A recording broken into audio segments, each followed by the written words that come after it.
अध्याय 2 का एक और महत्वपूर्ण हिस्सा काल की गणना है। ब्रह्मांड पुराण के अनुसार समय को बहुत ही विशाल इकाइयों में मापा जाता है, जिससे हमें ये समझ आता है कि हमारी सभ्यता और समय ब्रह्मांड के विशाल समय चक्र का एक बहुत छोटा सा हिस्सा है। ये हमें जीवन और मृत्यु के अनंत चक्र का भी एहसास कराता है। पुराण में समय की गणना इस प्रकार है। युग 4 युगों सत्ययुग, त्रेता युग, द्वापर युग और कलयुग का वर्णन है। सत्ययुग 17,28,000 मानव वर्ष। इस युग में धर्म, सत्य और ज्ञान का पूर्ण रूप से पालन होता था। त्रेता युग 12,96,000 मानव वर्ष। इस युग में धर्म कुछ कम हुआ और मनुष्य में संघर्ष की भावना आई। द्वापर युग 8,64,000 मानव वर्ष। इस युग में धर्म और अधर्म का संतुलन रहा। कलयुग 4,32,000 मानव वर्ष। ये हमारा वर्तमान युग है, जिसमें धर्म का क्षय हुआ है और अधर्म का बोलबाला है। महायुग इन चारों युगों को मिलाकर एक महायुग बनता है, जिसकी कुल अवधि 43,20,000 मानव वर्ष होती है। मनवंतर 71 महायुगों को मिलाकर एक मनवंतर बनता है। प्रत्येक मनवंतर का अपना एक मनु मानव जाति का पूर्वज होता है, जो उस अवधि के दौरान धर्म और सभ्यता का मार्गदर्शन करता है। यह दर्शाता है कि मानव सभ्यता का विकास एक चक्र में होता है, जहां हर चक्र का अपना एक नया मार्गदर्शक होता है। कल्प 14 मनवंतरों को मिलाकर एक कल्प बनता है, जो ब्रह्मा के एक दिन के बराबर होता है। एक कल्प की अवधि 4 अरब 32 करोड़ 4.32 बिलियन मानव वर्ष होती है। ब्रह्मा का एक दिन पूरा होने के बाद रात का आरंभ होता है, जो दिन के समान ही लंबी होती है। इस समय पूरी सृष्टि का प्रलय हो जाता है और ब्रह्मा विश्राम करते हैं। इस प्रलय को नैमित्तिक प्रलय कहा जाता है, जिसमें भौतिक सृष्टि का नाश हो जाता है, लेकिन आत्माएं बनी रहती है। ये गणना हमें ये समझने में मदद करती है कि हमारी ये पूरी दुनिया, हमारा इतिहास और हमारी सभ्यताएं ब्रह्मांड के इस विशाल समय चक्र का केवल एक छोटा सा क्षण है। 14 लोक ब्रह्मांड का आध्यात्मिक वर्गीकरण। एंकर अध्याय 2 में ब्रह्मांड के 14 लोकों का भी वर्णन है। ये लोक हमारे ब्रह्मांड के विभिन्न आयामों और चेतना के स्तरों का प्रतिनिधित्व करते हैं। ये लोक केवल भौतिक स्थान नहीं, बल्कि चेतना के विभिन्न स्तरों का एक जटिल नेटवर्क है। ये लोक 3 प्रमुख भागों में विभाजित है। ऊर्ध्वलोक, ऊपरी लोक, ये 7 उच्च चेतना वाले लोक हैं, जहां देवी देवता और सिद्ध आत्माएं निवास करती हैं। भूरलोक, पृथ्वी लोक, जहां हम रहते हैं।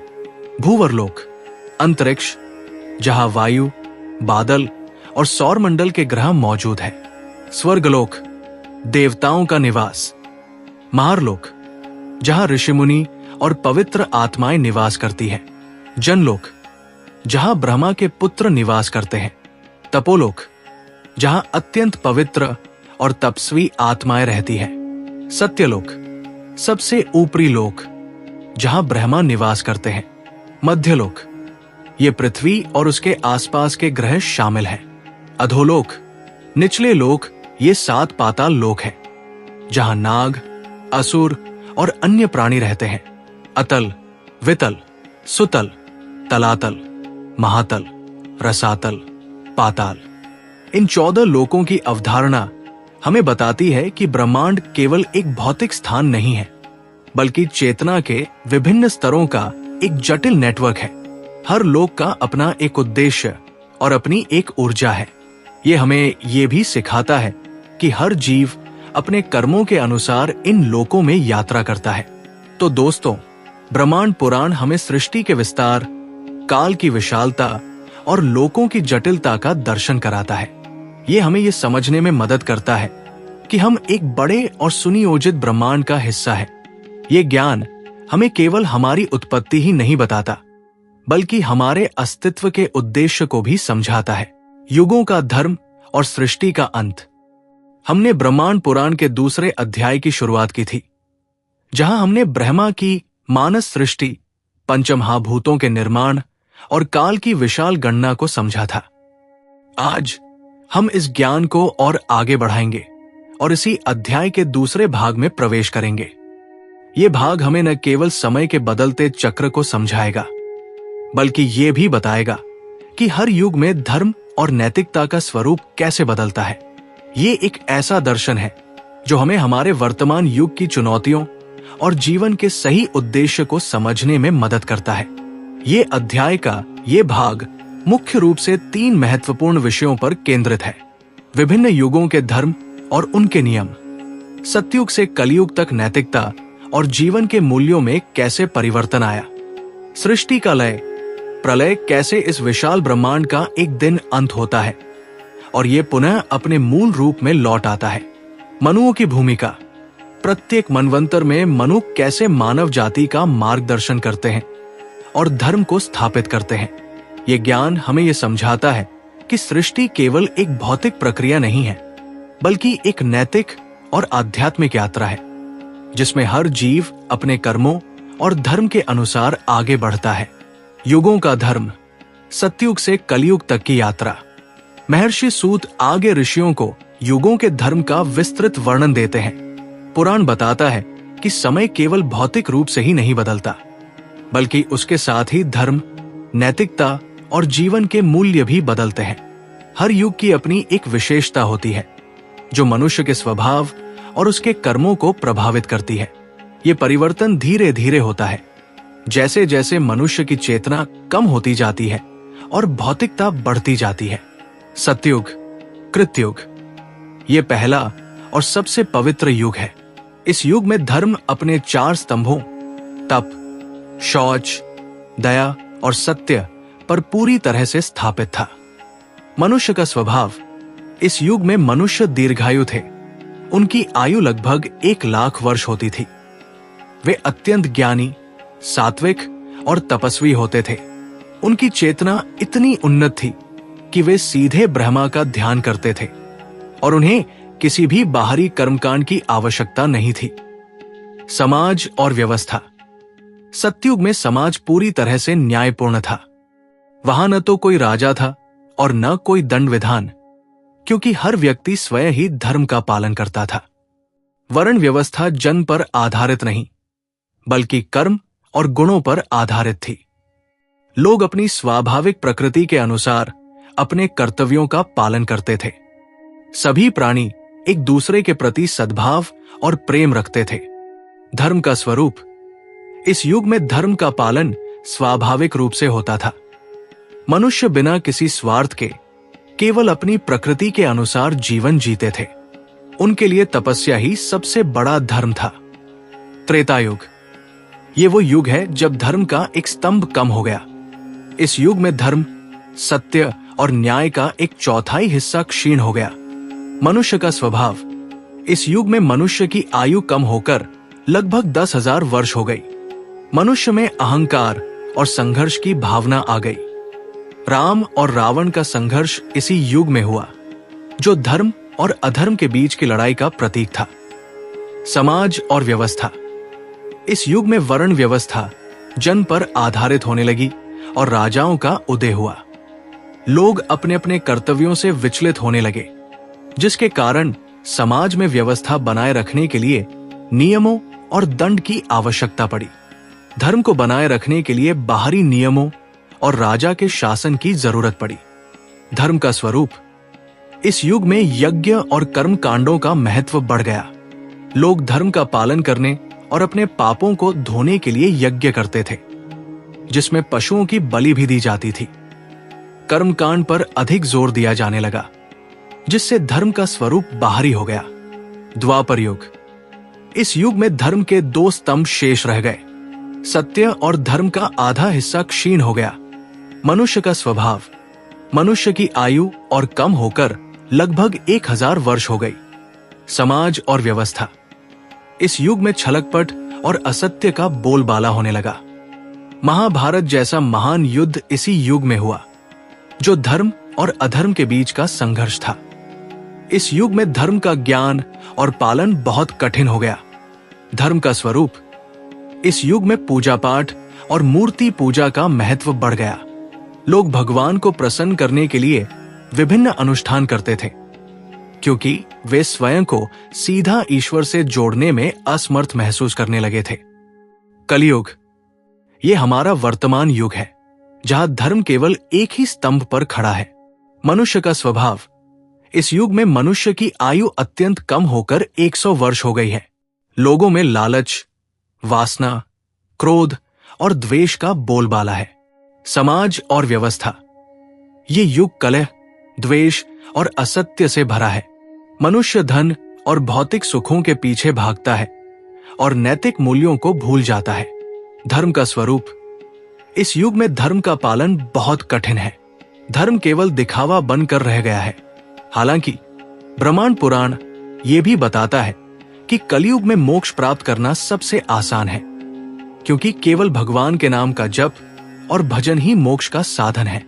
ये युगों का चक्र हमें बताता है कि समय के साथ भौतिकता बढ़ती जाती है और आध्यात्मिकता कम होती जाती है। ये हमें ये भी सिखाता है कि हर युग में धर्म का स्वरूप बदलता है, लेकिन धर्म का मूल उद्देश्य वही रहता है, आत्मा को परमात्मा से जोड़ना। सृष्टि का लय, प्रलय, ब्रह्मा की रात और ब्रह्मांड का विश्राम। महर्षि सूत आगे सृष्टि के लय, प्रलय का वर्णन करते हैं, जिसे ब्रह्मा की रात भी कहा जाता है। पुराण बताता है कि जैसे हर दिन के बाद रात आती है, वैसे ही ब्रह्मा के एक दिन, एक कल्प के बाद रात आती है, जिसमें पूरी सृष्टि का लय हो जाता है। ये लय केवल विनाश नहीं, बल्कि एक अनिवार्य विश्राम है, ताकि नई सृष्टि का उदय हो सके। ब्रह्मांड पुराण में प्रलय के कई प्रकार हैं, लेकिन महर्षि सूत नैमित्तिक प्रलय का विस्तृत वर्णन करते हैं, जो ब्रह्मा के एक दिन के अंत में होता है। प्रलय की प्रक्रिया, ब्रह्मा के एक दिन के अंत में सूर्य अपनी प्रचंडता से पूरी पृथ्वी और सभी लोकों को जला देता है। सारी नदियां, समुद्र, पर्वत और जंगल सूख जाते हैं। चारों ओर केवल अग्नि का साम्राज्य होता है। पंचमहाभूतों का विलय। इसके बाद पंचमहाभूत धीरे धीरे अपने मूल तत्वों में समाहित हो जाते हैं। पृथ्वी अपने गुण, गंध को जल में मिला लेती है और जल में समाहित हो जाती है। जल अपने गुण, रस को अग्नि में मिला लेता है और अग्नि में समाहित हो जाता है। अग्नि अपने गुण, रूप को वायु में मिला लेती है और वायु में समाहित हो जाती है। वायु अपने गुण, स्पर्श को आकाश में मिला लेती है और आकाश में समाहित हो जाती है। और अंत में आकाश भी अहंकार में समाहित हो जाता है। ब्रह्मा का विश्राम।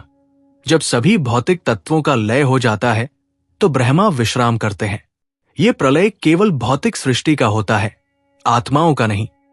आत्माएं अपने सूक्ष्म रूप में बनी रहती है और ब्रह्मा के साथ विश्राम करती है।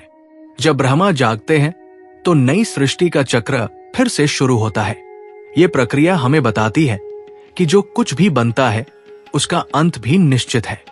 ये एक अनंत चक्र है, जहां सृष्टि और प्रलय निरंतर होते रहते हैं। यह हमें जीवन और मृत्यु के चक्र को भी समझाता है, जहां हर अंत एक नई शुरुआत का प्रतीक है। मनुओं की भूमिका, हर युग का मार्गदर्शक। अध्याय 2 में हर मनवंतर के मनु का भी वर्णन है। मनु वो व्यक्ति होते हैं जो उस मनवंतर के दौरान मानव जाति का मार्गदर्शन करते हैं। प्रत्येक मनवंतर में 71 महायुग होते हैं और हर मनवंतर का एक नया मनु होता है। मनुओं का उद्देश्य। मनु का मुख्य उद्देश्य धर्म और सभ्यता को बनाए रखना है। वे अपने ज्ञान और तपस्या से मनुष्य को सही मार्ग दिखाते हैं। वे एक तरह से मानव जाति के पिता और मार्गदर्शक होते हैं। वर्तमान मनु। हमारा वर्तमान मनवंतर वैवस्वत मनु का है, जो 7वें मनु है। उन्होंने ही मनुस्मृति जैसे ग्रंथों की रचना की, जो हमें जीवन जीने के नियम और कानून सिखाते हैं। यह हमें बताता है कि ब्रह्मांड का ये चक्र केवल भौतिक नहीं, बल्कि एक नैतिक और आध्यात्मिक चक्र भी है, जहां हर युग में एक नया मार्गदर्शक आता है, जो हमें सही दिशा दिखाता है। यह हमें यह भी सिखाता है कि समय कितना भी बुरा क्यों न हो, हमेशा एक मार्गदर्शक होता है, जो हमें सही रास्ता दिखाता है। तो दोस्तों, ब्रह्मांड पुराण का दूसरा अध्याय हमें सृष्टि के विस्तार और काल के चक्र का ज्ञान देता है। यह हमें सिखाता है कि हम एक बड़े और सुनियोजित ब्रह्मांड का हिस्सा है और हमारा जीवन भी इस विशाल चक्र का एक छोटा सा हिस्सा है। ये ज्ञान हमें केवल हमारी उत्पत्ति ही नहीं बताता, बल्कि हमारे अस्तित्व के उद्देश्य को भी समझाता है। हिरण्यगर्भ से सृष्टि का विस्तार। हमने महाप्रलय की उस गहन और शांत अवस्था को समझा था, जब सब कुछ एक निराकार अंधकार में समाहित था। हमने जाना था कि कैसे उस परम शून्य और अंधकार से स्वयंभू भगवान यानी ब्रह्मा प्रकट हुए। ये एक ऐसा क्षण था जब अस्तित्व और शून्यता एक साथ थे और उस परम चेतना ने फिर से सृष्टि के चक्र को आरंभ करने का संकल्प लिया।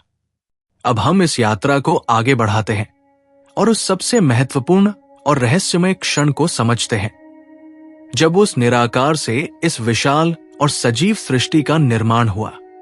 महर्षि सूत नैमिषारण्य में बैठे 88,000 ऋषियों को सृष्टि के इस गूढ़ रहस्य का वर्णन कर रहे हैं। वे बताते हैं कि ब्रह्मा ने सबसे पहले जल की रचना की। ये जल कोई साधारण जल नहीं था, बल्कि ये उस परम तत्व की इच्छा शक्ति और संकल्प से बना था। ये जल सृष्टि का पहला तत्व था जो जीवन को धारण करने की क्षमता रखता था। ये एक तरल, शुद्ध और चेतना से भरा हुआ था। जल को उत्पन्न करने के बाद ब्रह्मा ने अपनी शक्ति से एक बीज को उस जल में डाल दिया। ये बीज 1000 दिव्य वर्षों तक जल में रहा। ये समय कोई साधारण समय नहीं था, बल्कि ये सृष्टि के निर्माण की धीमी और सुनियोजित प्रक्रिया का प्रतीक था। धीरे धीरे ये बीज एक अद्भुत हिरण्यगर्भ में परिवर्तित हो गया। ये हिरण्यगर्भ ही इस ब्रह्मांड का पहला और सबसे महत्वपूर्ण रूप था। हिरण्यगर्भ, ब्रह्मांड का स्वर्णिम अंडा। ये एक ऐसा क्षण था जिसे पुराणों में अत्यंत दिव्य और प्रतीकात्मक रूप में वर्णित किया गया है। महर्षि सूत इस क्षण को एक श्लोक के माध्यम से समझाते हैं। तत्रायोनिय प्रादुर्भूत स्वात्म प्रकाशात स्वयं भुवा तस्मा दंडन संभवत सोर्ण अनाभिरिव स्वयं। इस श्लोक का अनुवाद है, तब उस जल में अपनी इच्छा से स्वयंभू ब्रह्मा ने एक अयोनी बिना माता पिता के को प्रकट किया। उससे एक अंडा प्रकट हुआ, जैसे मकड़ी स्वयं ही जाले का निर्माण करती है।